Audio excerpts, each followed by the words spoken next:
আনুগত্য করতে হবে আল্লাহ এবং তার রাসূল সাল্লাল্লাহু আলাইহি ওয়াসাল্লামের, অনুসরণ করতে হবে কোরআন সুন্নাহর, রাসূলুল্লাহ সাল্লাল্লাহু আলাইহি ওয়াসাল্লামের অনুসরণ করতে। ইত্তাবিউ মা উনজিলা ইলাইকুম মির রাব্বিকুম, তোমাদের উপর তোমাদের দিকে যা নাযিল হয়েছে তার অনুসরণ করা। তাহলে প্রবৃত্তির অনুসরণ করলে হবে না, খেয়াল খুশি যা ভালো লাগে এটা ঠিক লাগছে, কেন এটা আমার জন্য সুবিধাজনক, এই করলে দিন পালন হবে না, বরং মনের পূজা করা হবে, প্রবৃত্তির পূজা করা হবে। সেই জন্য ফয়সালা কি নিতে হবে, কোথা থেকে নিতে হবে? আল্লাহ পাক ইরশাদ করেছেন, বলছিলাম সূরা শুরায়, ওয়ামাখতালাফতুম মিন শাইইন, যে কোনো বিষয় যদি তোমাদের মতানৈক্য হয়, ফাহুকমুহু ইলাল্লাহ, তার ফয়সালা আল্লাহর দিকে রয়েছে, অর্থাৎ তার ফয়সালা তার মীমাংসা আল্লাহর দিকে ফিরিয়ে দাও, আল্লাহর কাছ থেকে নাও। আল্লাহ পাকের কাছে নেওয়া মানে কোরআনুল কারীম থেকে নাও এবং রাসূলুল্লাহ সাল্লাল্লাহু আলাইহি ওয়াসাল্লামের হাদিস থেকে নেওয়া, কারণ রাসূলুল্লাহ সাল্লাল্লাহু আলাইহি ওয়াসাল্লাম ওহী ছাড়া কোনো কথা বলেননি দিনের ক্ষেত্রে। ফাহুকমুহু ইলাল্লাহ, এই একটি আয়াত।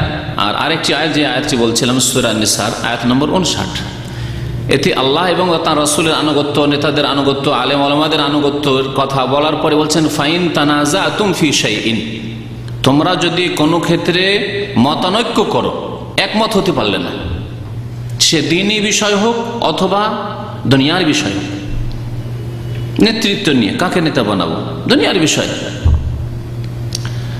জমি জায়গা নিয়ে, পারিবারিক সমস্যা নিয়ে, তো দুনিয়ার বিষয়ের ক্ষেত্রে হতে পারে। ফাইন তানাজাতুম ফি শাইইন, এখানেও বলা হয়েছে ফি শাইইন, ওখানে বলা হয়েছে ওয়ামাখতালাফতুম মিন শাইইন, এখানে বলা হয়েছে ফাইন তানাজাতুম ফি শাইইন। ইখতিলাফ মানে মতানৈক্য করা, তানাজু মানে বিবাদ করা, ঝগড়া করা, একমত হচ্ছে না। ফাইন তানাজাতুম ফি শাইইন, কোন ক্ষেত্রে যদি তোমাদের মতানৈক্য হয়, দ্বন্দ্ব সৃষ্টি হয়, তাহলে আল্লাহ পাক এখানে কি বলছেন, ফারুদ্দুহু ইলাল্লাহি ওয়ার রাসূল, আল্লাহর দিকে ফিরিয়ে দাও, অর্থাৎ আল্লাহ পাক রব্বুল আলামিনের কিতাব কোরআনুল কারীম থেকে ফয়সালা নাও, ওয়ার রাসূল এবং রাসূলুল্লাহ সাল্লাল্লাহু আলাইহি ওয়াসাল্লামের কাছ থেকে ফয়সালা, অর্থাৎ হাদিস থেকে ফয়সালা নাও। যখন আনুগত্যের কথা বলা হয়েছে তখন বলা হয়েছে আল্লাহর আনুগত্য করো, রাসূলের আনুগত্য করো, নেতাদের আনুগত্য করো। এবং উলিল আমরের মধ্যে দুই শ্রেণীর লোক আছে, যেন দুটি তরজমা করছে, নেতা এবং উলামায়ে কেরাম, মানে দ্বীনি নেতা এবং দুনিয়ার নেতা যারা শাসক।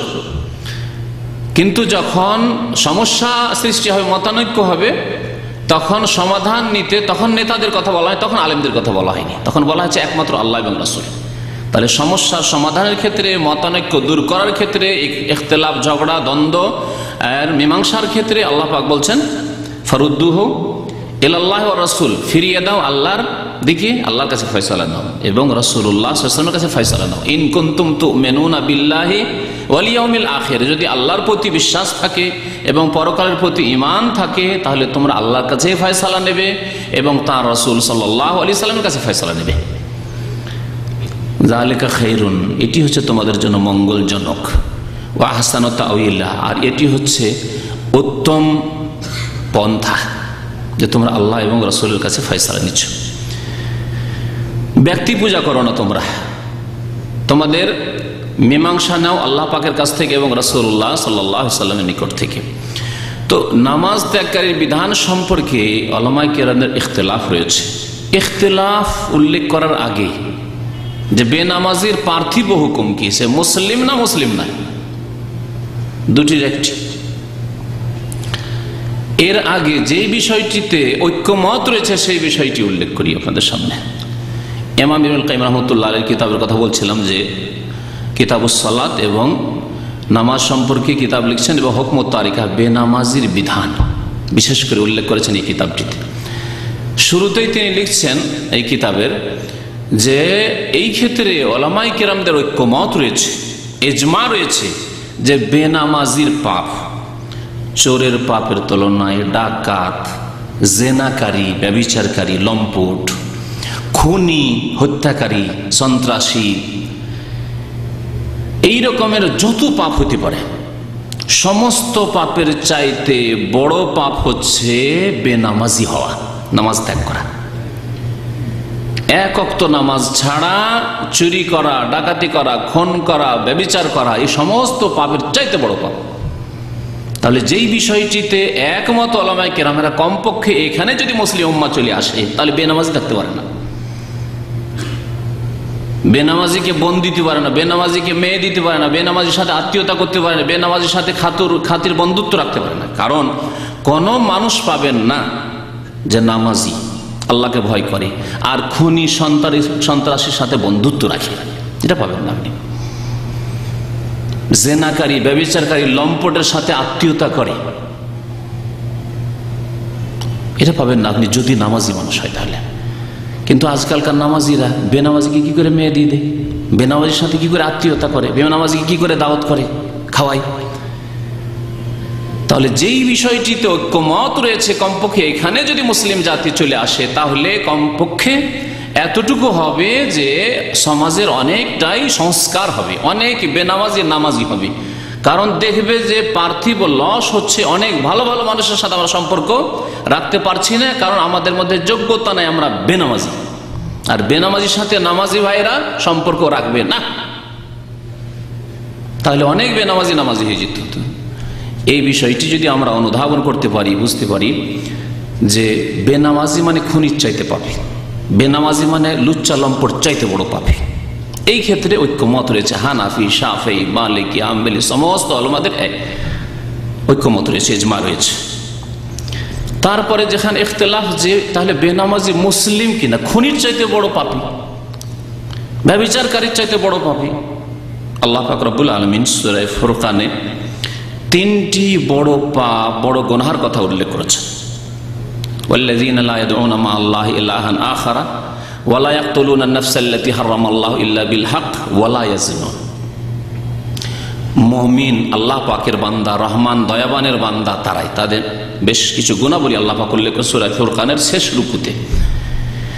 পুরো শেষ রুকুতে রহমানের বান্দাদের বেশ কিছু গুণাবলী আল্লাহ পাক উল্লেখ করেছেন। তার মধ্যে একটি গুণ হচ্ছে যে তারা আল্লাহ ছাড়া অন্যকে আহ্বান করে না, ডাকে না, বলে না ইয়া হাসান, ইয়া হুসাইন, ইয়া আলী, ইয়া খাজা, ইয়া জিলানি, ইয়া চিশতি। শিরক করে না, শিরক মুক্ত। তাহলে মুশরিক হতে পারে না আল্লাহর বান্দারা। রহমানের যদি বান্দা হয় তাহলে সে মুমিন, একত্বে বিশ্বাসী আল্লাহ পাকের এবং একত্বের বাস্তবায়নকারী, মুশরিক হতে পারে না। কবর মাজারে সেজদা করবে, খাসি মোরগ জবাই করবে, নজর মান্নত করবে কবর মাজারে, চাদর চড়াবে, ফুল চড়াবে, আর বলবে আমি মুসলিম না। আল্লাহ বলছেন না, এরা রহমানের বান্দা নয়, শয়তানের বান্দা। যারা রহমানের বান্দা নেই তারা হচ্ছে শয়তানের বান্দা। এবং আল্লাহ ছাড়া অন্যকে সেজদা করা, অন্যকে ডাকা হচ্ছে শয়তানের পূজা। কোরআনে কারীমে আল্লাহ পাক উল্লেখ করেছেন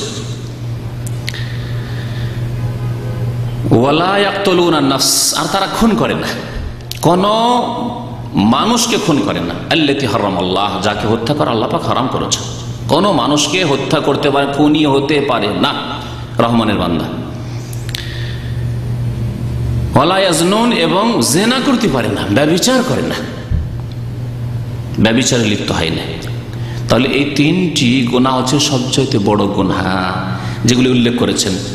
আর কি উল্লেখ করলাম, উলামায়ে কেরামদের ইজমা রয়েছে যে নামাজ ত্যাগকারীর শাস্তির কথা, যেহেতু বহু আয়াত বহু হাদিসে রয়েছে এবং নামাজের গুরুত্বের কথা রয়েছে বহু আয়াত বহু হাদিসে, সেজন্য উলামারা বলেছেন যে নামাজ ছাড়ার পাপ হচ্ছে শিরকের সমতুল্য, কুফরির সমতুল্য। সেজন্য খুন করার চাইতে, জিনার চাইতে বড় গুনাহ।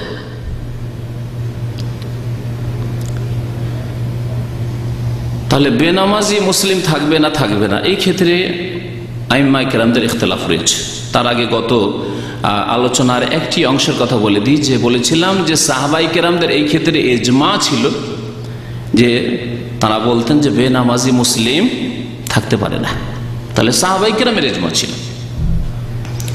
পরবর্তীকালে ইখতিলাফ হয়েছে, হয়তো যারা ইখতিলাফ করেছেন সাহাবায়ে কেরামের ইজমা তাদের কাছে পৌঁছেনি, এর কথা যা নকল করেছেন প্রখ্যাত তাবেঈ, তো তারা ইখতিলাফ